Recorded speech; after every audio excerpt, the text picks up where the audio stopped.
எளிமையான ஆன்மீகத்தை ஒரு அகர்பத்தி மூலம் நாம் தொடங்கலாம்.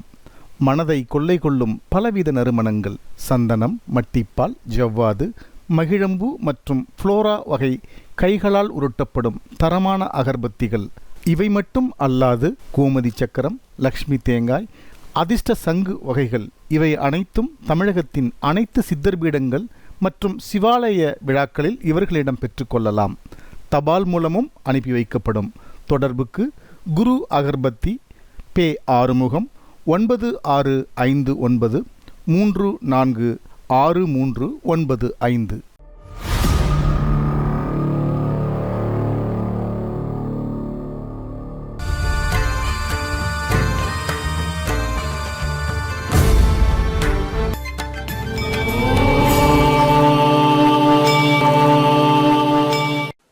வணக்கம். சித்தர்கள் திருவடி இணையதள ஆன்மீக வலைக்காட்சி மூலம் உங்களை சந்திப்பதில் மிக்க மகிழ்ச்சி. நான் உங்கள் குன்னு. அனைவருக்கும் இனிய புத்தாண்டு நல்வாழ்த்துக்கள்.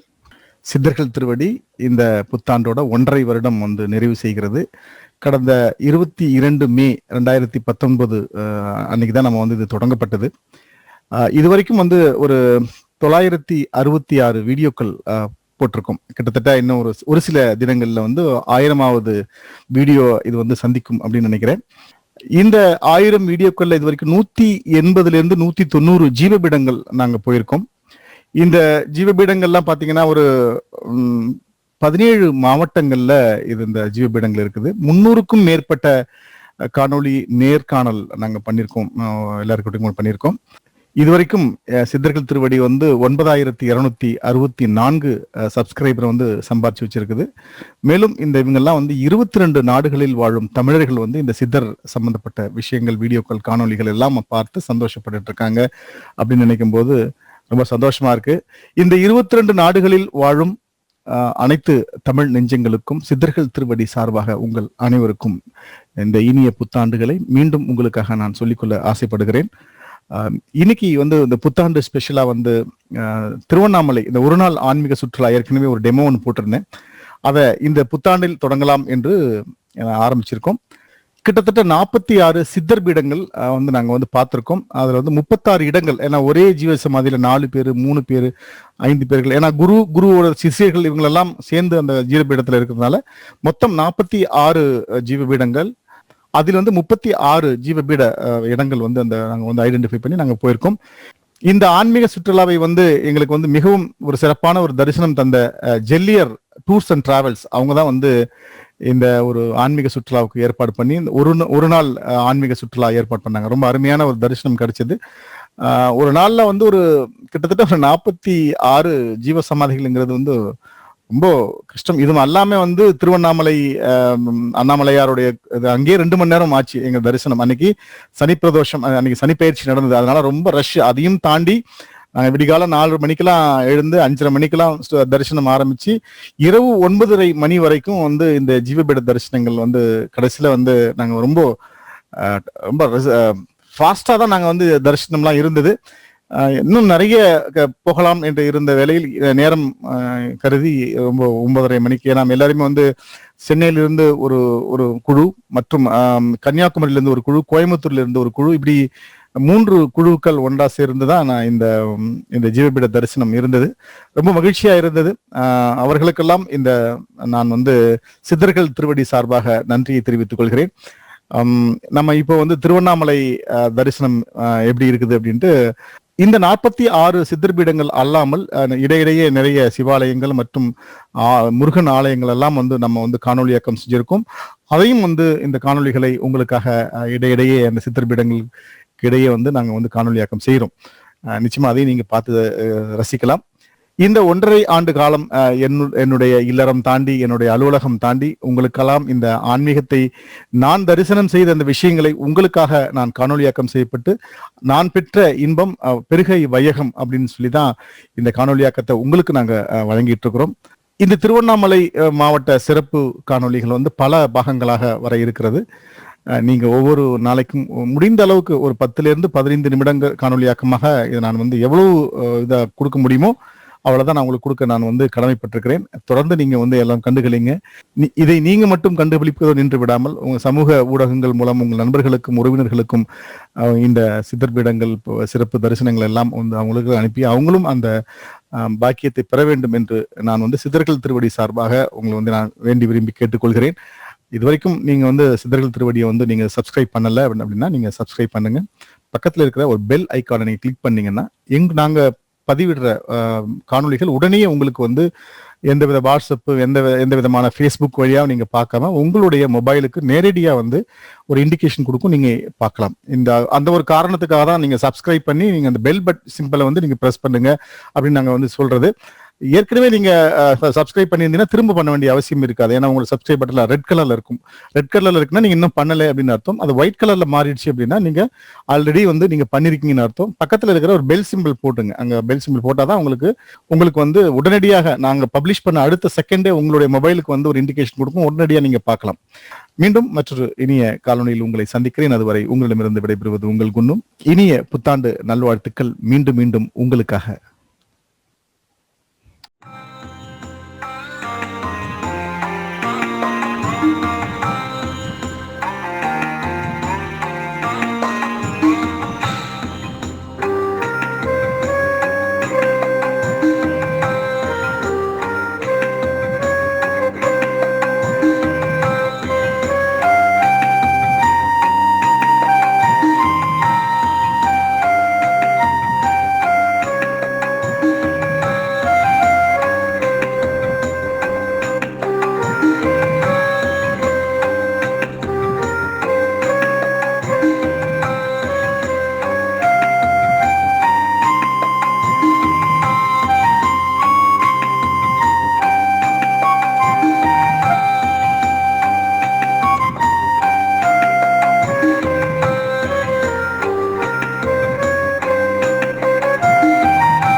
பாண்டியனால் கட்டின கோயிலுங்க.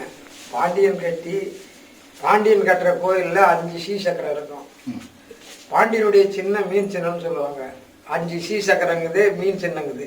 வேற இந்த ஆதாரமும் இதில் இல்லை.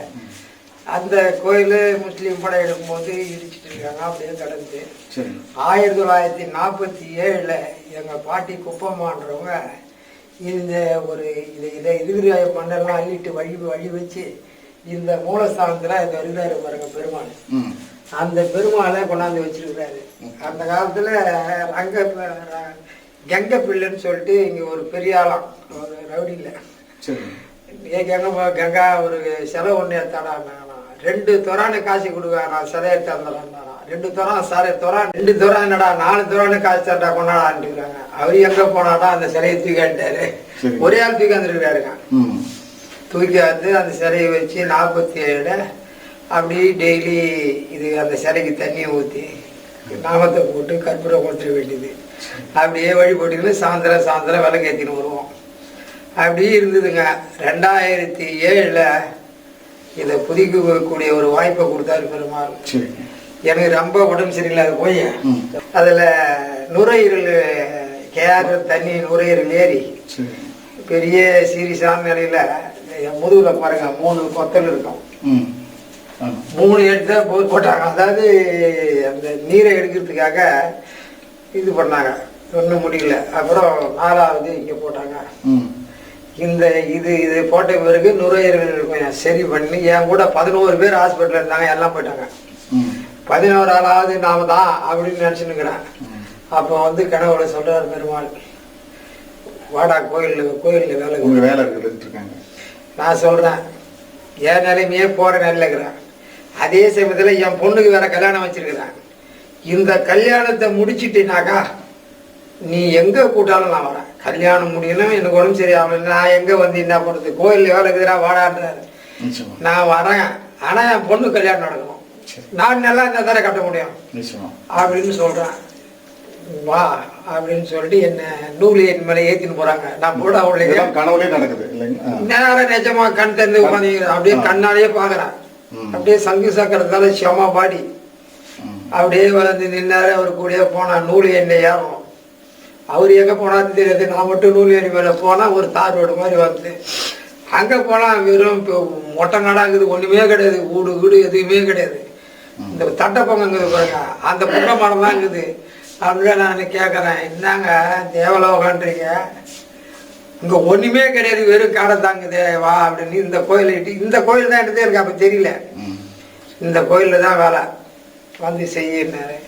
சரிங்க, ஈஸ்வரன் கோயில் எங்கே இருக்குதுன்னா இந்த மூலையை காட்டுறாங்க. அப்போ நான் கேட்டேன், ஈசான்யத்தில் சிவன் இருப்பார்னு சொல்கிறாங்க, நீங்கள் என்னடானாக்கா போக்கு மூலியை காட்டுங்களே சிவனான்றான். இது இப்படி தேவலோகப்பா, இங்கே இப்படி தான் இருக்கும் அப்படின்றாங்க. சரி, என்னை கொண்டு போய் வீட்டில் விட்டுருங்க. அப்புறம் வந்துட்டேன். வந்த பிறகு இதே மறந்தே போயிட்டேங்க. இது இந்த கிணவுல கண்டுதான் மறந்துட்டேன். அது பிற்பாடு திடீர்னு நிலம்லாம் விலை ஏற்றி பாருங்க. அந்த நேரத்தில் ஒரு 53 லட்சத்துக்கு நிலம் விற்றேன். அதில் 3 லட்சம் அட்வான்ஸ் வாங்கினேன். 2வது ரீச் பண்ணி கொடுத்துட்டு 50 லட்சம் வாங்கினேன். வாங்கிட்டு வரும்போதே எனக்கு அப்போ நான் கேட்குறேன், எந்த காசை வச்சு நான் அந்த கோயிலை புதுப்பிக்க முடியும்னு கேட்குறேன். அப்போ அவங்க சொல்கிறாங்க, இந்த பக்கத்துலேருந்து காசு வரண்டாடுறாங்க. அப்போ நமக்கு வந்து திண்டிவனம் தாங்க, எல்லா ரோலிங் கண்ட்ரோலு எல்லாம் பேங்க்கு எல்லாமே திண்டிவனம். நமக்கு இந்த பக்கம் செஞ்சி பக்கம் வேலையே கிடையாது. இந்த பக்கத்துலேருந்து காசு வரண்டா, உனக்கு வேலை நடக்கண்டா செய்டான்றாங்க. சரிப்பா அப்படின்னு வந்த பாருங்க, காசு 50 லட்சத்தை ஸ்கூட்டியில் திறந்து வச்சுக்கினேன். அப்படியே வந்து நினைக்கிறேன். வரும்போது 2600 ஆகுது. அந்த இடத்துல கிட்டத்தட்ட ஒரு 100-150 பேர் மேலே செத்துட்டாங்க. ஆனால் பெரிய இதெல்லாம் வந்து வெள்ளம் மழை பெய்ஞ்சு காற்று மழை பெய்ஞ்சு வெள்ளம் அடிச்சு வெள்ளத்தில் போகும்போது ஒரு பள்ளம் இறங்கி ஏறணும் பஸ்ஸு. அவன் கம்மியாக தானே இருக்குது வெள்ளம்ன்ற மாதிரி இறங்கணும். வந்து வெள்ளம் அடிச்சு போகுது. எல்லாம் பஸ்ஸு பறந்து போய் அறந்தவங்க பூரா காலி. அந்த இடத்துல வந்த உடனே இங்கே 13 பேர் செத்தாங்கன்னு நினச்சோம் பாருங்க. இந்த ஞாபகம் வந்து நாமளும் செத்தானே இருப்போம். பெருமாள் வந்து நம்மளை வேலையிட்டார வந்துட்டோம் பத்தியா, உடனே ஆரம்பிக்கணும் வேலைன்னு சொல்லிட்டு அப்படியே போனால் சபதி கூட்டாங்க. குடம் மட்டும் வளைச்சிடுவோம். குடத்தை வளைச்சி அதுல இருந்து அந்த மூலவரை வச்சு கொஞ்சம் உயிர் கொடுத்துட்டோம்னா டொனேஷன் மாதிரி வசூல் பண்ணி நம்ம செய்துக்கலாம் அப்படின்ற மாதிரி நான் முதல்ல மூலவரை முடிப்போம்னு சபதியை கூட்டாங்க. அன்னைக்கே போய் கூட்டாரான். சபதியை கூட்டாந்து கேட்டதுக்கு என்ன சொன்னாரு, மூலவரை மட்டும் முடிச்சு இல்லை அது கர்ப்பகரகம், இது அர்த்த மண்டபம், இந்த 2 மண்டபம் இது மட்டும் முடிச்சுட்டேன். அப்புறம் டொனேஷன் மாதிரி பண்ணலாம், இதுக்கு மட்டும் எவ்வளோ ஆகணும்னா இது என்னடா ஒரு 8 லட்சம் இருந்தா போட்டாரு. கும்பாபிஷேகத்தோட சேர்த்து 50 லட்சம் வச்சுக்கிறவனுக்கு எப்படி 8 லட்சங்கிறது ஒன்றும் இல்லையே. நான் 1 லட்சத்தை முழுமையா பார்த்தவங்க கிடையாது. இது ஆனால் 8 லட்சம் பெரிய காசுன்னு சொல்லிட்டு போனால் ஆளாயிட்டா இருந்தால் எப்போ தை மாதம் 6ஆம் தேதி ஆரம்பிச்சிடலான்ட்டாங்க. பொங்கல் கழிச்ச உடனே ஆரம்பிச்சிடலாம், தை 6ஆம் தேதி ஆரம்பிக்கிறாங்க. அந்த வேலை நடந்துன்னு வரும்போதே ஒரு 3 மார்ச். சரி நான் பார்த்து சம்பாதிச்சோமா, அவர் பெருமாள் சம்பாதிச்சு கொடுத்தாரு, நாம நிலம் விற்றோம். 15 ஏக்கர் இருந்துங்க அது பிற்பாடு. அப்பப்போ 2 ஏக்கரா வித்து வித்து வித்து 2 கோடிக்கு மேல செலவாயிடுதுங்க. ஒருத்தர்கிட்ட போய் ஒரு 100 ரூபா டொனேஷன் கேட்கல, உடல பெருமாள். இதை மாதிரி எல்லாம் போச்சுங்க. எல்லாத்தையும் வித்தேன், எல்லாத்தையும் வித்து வித்து எல்லாத்தையும் செய்துன்னு வரும்போது காசு பத்தல. 50-60 லட்சம் கடன் வாங்கினேன். ஆனால் எனக்கு ஒரே ஒரு ஆசை என்ன தெரியுங்களா, டொனேஷனை கூட போகிறதுக்கு காரணம் என்னன்னா, பாண்டியன் கட்டணது. பாண்டியன் சாதாரண மன்னனா, ஒரு மன்னன் கட்டின கோயிலை புதுப்பிக்கிறதுக்கு நமக்கு பவர் கிடைக்குது பத்தியா. இதை விட என்ன ஓணும், இதுவே போறோம். அதுலயும் வேலை நடந்துங்குது. புது கோயில் கட்டினாலும் பழைய கோயில் கட்டினாலும் நடத்தி முடிஞ்சாதாங்க நமக்கு அது வேலை முடிஞ்சுதான் அர்த்தம். நாங்களா பண்ண முடியாது. அந்த தெய்வத்துண்டு மனிதத்தனம். ஆமா, மனிதத்தனம். முதல்ல மனிதனால் நினைக்கக்கூடியது மனிதத்தனம். 2வது பிரயத்தனம், முயற்சி பண்ணணும். மனிதத்தனம், பிரயத்தனம், தெய்வத்தனம். அது பிற்பாடு தான் தெய்வத்தனம் வரும். முதல்ல மனிதத்தனம், பிரயத்தனம், பிரயாசப்பட்டுங்கிறோம். தெய்வத்தனம் கண்டிப்பா நடக்கும். அந்த நம்பிக்கையோட செய்தங்க. 2008 கும்பாபிஷேகம் பண்ணோம். கும்பாபிஷேகம் பண்ண அன்னைக்கு மறுநாள் பேப்பர்லயும் ஜெயா டிவிலையும் சொன்னாங்க, பெருமாள் கோயில்ல ராகு கேது இருக்கணும். அதாவது வேப்ப மரம் அரச மரம் இருந்து அந்த வேப்ப மரம் அரச மரத்துங்கிட்ட ராகு கேது இருந்தால் 6 தலைமுறைக்கு தேசம் கொடுக்கலனா கூட அந்த கோயிலை சுத்தினா அது நிவர்த்தி ஆகும் அப்படின்னு ஜெயா டிவிலையும் சொன்னாங்க. 2வது தினமலர்லையும் படித்தேன். அப்போ என்ன சொன்னாங்கன்னா, இதை ராகு கேது இருக்கிற இடம் கும்பகோணம் 1, காஞ்சிபுரம் 1, தமிழ்நாட்டிலேயே 2 இடத்து தான் இருக்குதுன்னாங்க. அப்புறம் நான் பார்த்தேன், ஏன் நாமளும் பெருமா கோயில் தானே வச்சுக்கிறோம், நாம வச்சேன்னா அப்படின்னு ஒரு எண்ணெய் போட்டு இப்படி பார்க்கும்போது ஒருத்தர் சொன்னாங்க, இங்கே தாங்க இந்த சைடு தாங்க பெருமாளுக்கு கும்பாபிஷேகம் பண்ணணும். எரிஞ்ச குண்டத்தில் இது பாருங்க, அரசமரம் காட்டுற பாருங்க, எரிஞ்ச குண்டத்தில் முளைச்சிருந்துங்க அது அரசங்கன்னு. காக்கா காரவன் பழமழை பழமொழி காட்டாதான் சொல்லியிருக்கிறாங்க. அவர் சொல்லிட்டு சரி இந்த கண்ணை குடிமை நடுவுன்னு சொல்லிட்டு அப்படியே கொண்டு போய் நட்டேன். ஒரு வேப்பங்கண்ணை வச்சேன், அது கொஞ்சம் வளர்ந்தது. போனோம், ராகி அது சிலையை கொண்டாதான் வச்சேன். அதுக்கு ஒரு 1,00,000 ரூபாய் செலவு பண்ணி கும்பாபிஷேகம் பண்ணி எல்லா அம்மன் கோயிலேருந்தையும் போய் பண்ணி எடுத்தாங்க. எந்தெந்த அம்மன் பிரசித்தி பெற்ற கோயில் இருக்குதோ அங்கெல்லாம் ஒரு திடுக்குன்னு நினைக்கிறது, ஒரு ஊருக்கு போகிறதுக்கு கார் எடுத்துக்கின்னு. இப்போ பழமொழி சொல்லுவாங்க, அது மாதிரி நாம ஒன்றும் ஏனாமா போனோம் சாமி கும்பிட்டோம், சாமி கும்பிட்டு தானே வரோம். இந்த சாக சாமி கும்பிட்ற வாய்ப்பு கிடைச்சிருச்சு. அப்படியே போனோம், சாமி கும்பிட்டோம், எடுத்துன்னு வந்தாங்க, வச்சுங்க. இன்னைக்கு செம சூப்பராக இருக்குதுங்க. 15 நாள் மிஞ்சனா 3 மாசம். அதாவது குழந்தை இல்லை, கல்யாணம் ஆகலை, அனைத்து தோஷங்களும் இருக்குது, எல்லா தோஷமும் அடிபடுதுங்க. அந்த அனைத்து அடிபடுது.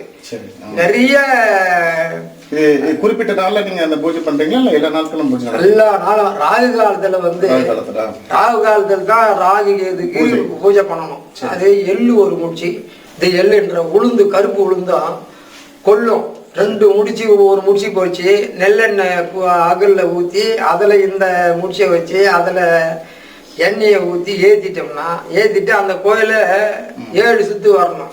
ரிவேர்ஸில் 4 சுத்து, 11 சுத்து அந்த கோயிலை சுத்திட்டு 6 நாள் அந்த மாதிரி நம்ம தொடர்ந்து ராகு காலத்துல. ராகு காலம்னா ராத்திரில இல்லைங்க, அந்த மாதிரி ஒருத்தர் வந்து பண்ணாங்க.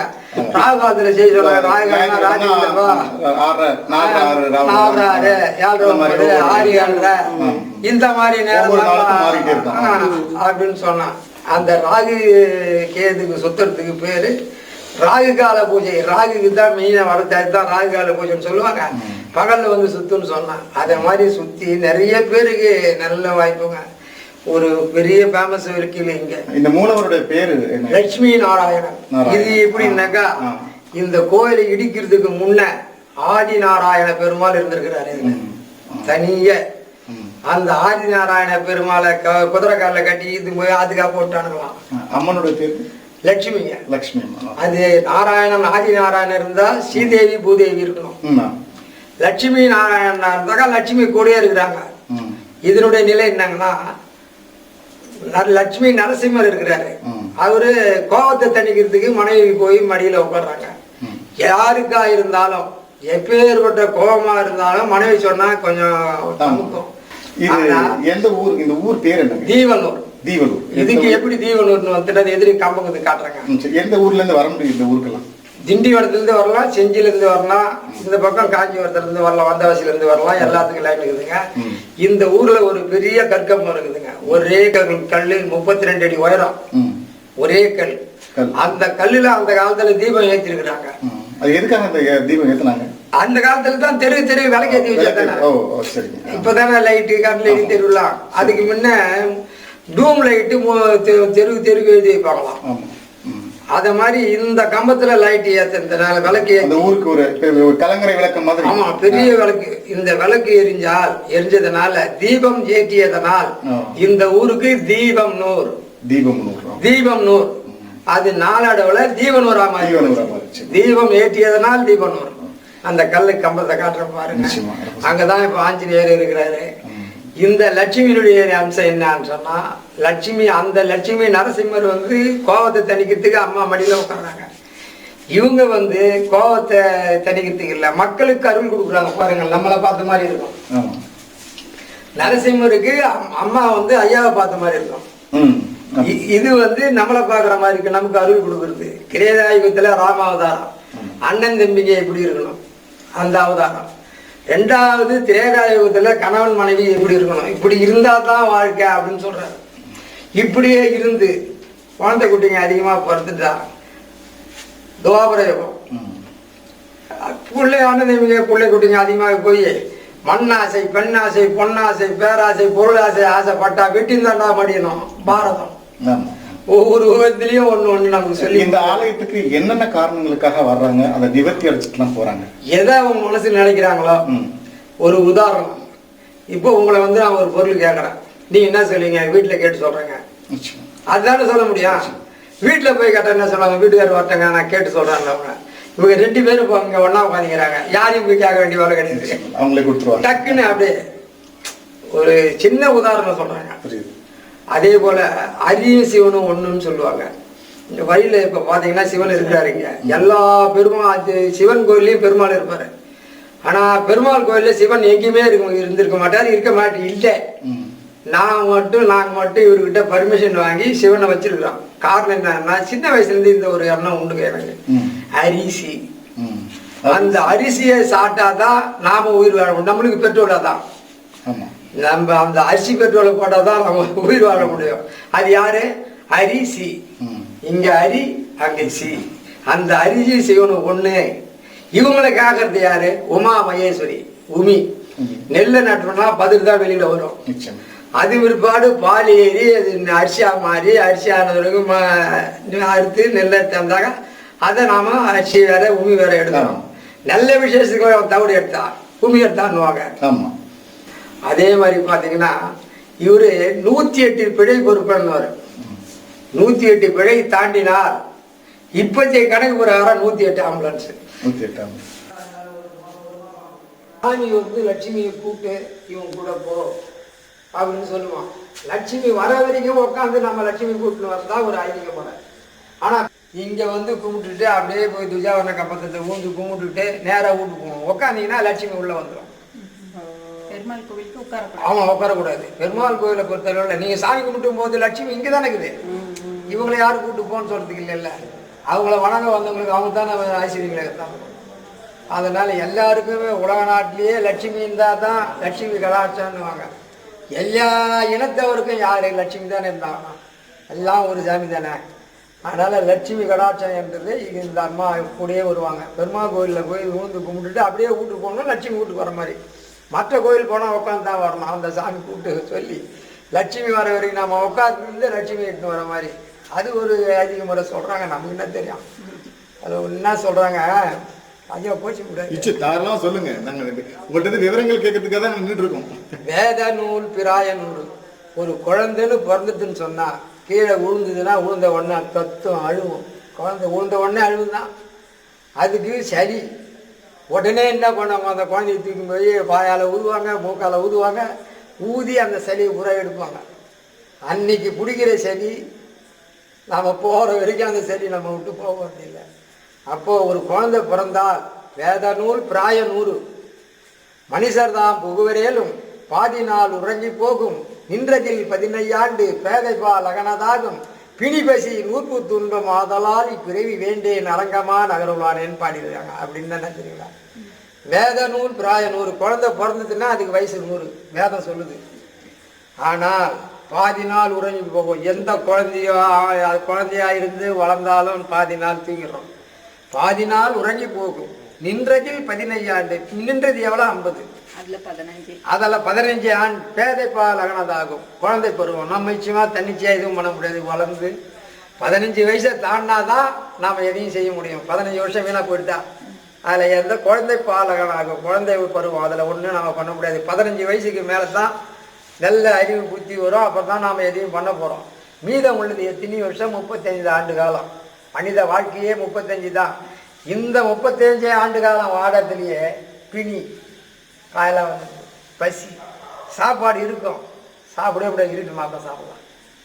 சாப்பாடு இருந்தும் சாப்பிட முடியாது. பசி இல்லாமல சாப்பிடாதுக்கிறவனும் உண்டு. சாப்பாடு கையிலேயே இருந்தால் கூட ஒவ்வொரு நேரம் நம்மளால சாப்பிட முடியாது. சரி அப்புறம் சாப்பிட்டுக்கலாம், டைம் ஏதோ ஒரு ஒர்க் இருக்கும், அதை முடிச்சுட்டு சாப்பிடலாம். பசி நூற்பு இல்லாத கொடுமை துன்பம். இந்த நூற்பு வரும்போது துன்பம் தானாக வரும். நூற்பு என்பது கண்ணாமண்ணான்னு சொல்லிக்கின்னு ஒன்று கிடக்க ஒன்று கிளப்பி விட்டுக்கணும். அந்த பொடுக்கு சொல்கிறது அது என்ன கலகம் பண்ணுவாங்கன்னாங்களே, அதே மாதிரி பொடுக்கு சொல்லி விட்டு இவங்க இப்படி அவன் அப்படி இவங்க இப்படியா அவங்க அப்படி ஏதாவது ஒன்று சொல்லி விட்டாக்கா மனசு என்ன ஆகும்? ஒரு நல்லவங்களை போய் திட்டு போயின்னு சொன்னால் அவன் மனசு எப்படி போடும்? நடானவங்களை இப்படி பண்ணிட்டாங்களே. அது மாதிரி நூற்பு துன்பம் இல்லாமை இம்மாமும் அனுபவிக்கிறோம். பிணி பசி நூற்பு துன்பம் ஆதலால் பிறவி வேண்டேன். இந்த 35 வருஷத்துல இம்மாமும் அனுபவிச்சு நாம் என்ன வாழ்க்கை அது? அதனால இந்த பிரிவு வேணாம், எங்களுக்கு அடுத்தது எந்த பிரிவு வேணாண்டா, எப்பா எங்களை இதாவது கொண்டு விட்டுரு அப்படின்ற மாதிரி தாங்க பாடி இருக்கிறாங்க பெரியோர்கள். வேத நூலில் பாடியிருக்காங்க. அது உண்மையும் கூட. எல்லாத்தையும் நம்ம அனுபவிக்கிறது இப்போ காட்டன எப்போ ஏற்பட்டது அது ஒரு கலந்துங்க. அப்படியே நம்ம போய் சக்கரத்தை இருப்பாங்க. ஆனால் உங்கள் நேரம் உங்களை ரொம்ப நேரம் போட்டு கேட்டு போடுறோம்னு பார்க்குறேன்.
நாங்கள் வந்து சித்தர்கள் திருவடி அப்படிங்கிற ஒரு இணையதளத்திலிருந்து வர்றோம். ரொம்ப நன்றி.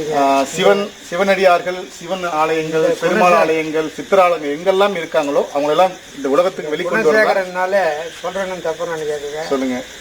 எல்லாரையும் நீங்க கண்ட்ரோல் பண்ணணும்னு நினைப்பீங்களே தவிர நீங்க யாருங்க தான் நீ எனக்கு அடுத்து தான் நீங்க என் கண்ட்ரோல தான் நீ நிக்கணும். ரொம்ப அராஜகம். கோபம், பயங்கர கோபம். வேற வழி இல்லையே, என்ன பண்ணுறது, ஐயோ கோச்சு வரா அப்படின்னு அடங்கி தானே ஆகணும். எல்லாரையும் அடக்கக்கூடிய சக்தி இவர்கிட்ட விட்டு குணசேகர காகம் ரொம்ப கோபம். எல்லாத்தையும் அடக்கி ஆட்கொண்டாருன்னும் போது அது உண்மையிலேயே பாராட்ட வேண்டிய விஷயம். எல்லா வித்தையும் பண்ணுவார். ஒரு கூட்டி வைக்கிறதுக்கு முடியும், அது வெட்டி ஓட்டவும் முடியும், செட் பண்ணவும் முடியும், அதை அழிக்கவும் முடியும். அந்த பவர் இவர்கிட்ட நிச்சயமாக இருக்குதுங்க. ஐயா உங்களை நான் பெரிய சந்தோஷம். நாம ஒருவேளை சாப்பிடலன்னா எவ்வளவு கஷ்டப்படுவோமோ அந்த மாதிரி எத்தனையோ ஜீவன்கள் சாப்பாடு இல்லாம கஷ்டப்பட்டுட்டு இருக்காங்க. நீங்கள் கடந்து போகும்போது பசியால் வாடும் ஒரு ஏழைக்கு ஒருவேளை சோறு நீங்க கொடுத்தீங்கன்னா சித்தருடைய அருள் உங்களுக்கு நேரடியாக கிடைக்கும். உங்களால கொடுக்க முடியலன்னா சித்தர்கள் திருவடி இருகரம் கூப்பி உங்களுக்காக சேவை செய்ய காத்திருக்கிறது. இங்க இருக்கிற நீங்க வாட்ஸ்அப் நம்பருக்கு தொடர்பு கொள்ளுங்க. உங்களால் முடியவில்லை என்றால் சித்தர்கள் திருவடி செய்யும். இந்த பதிவு உங்களுக்கு பிடிச்சிருந்ததுன்னா லைக் பண்ணி ஷேர் பண்ணுங்க. மறக்காம சப்ஸ்கிரைப் பண்ணிடுங்க. மீண்டும் உங்களை சந்திக்கும் வரை அன்புடன் குன்னு. வணக்கம்.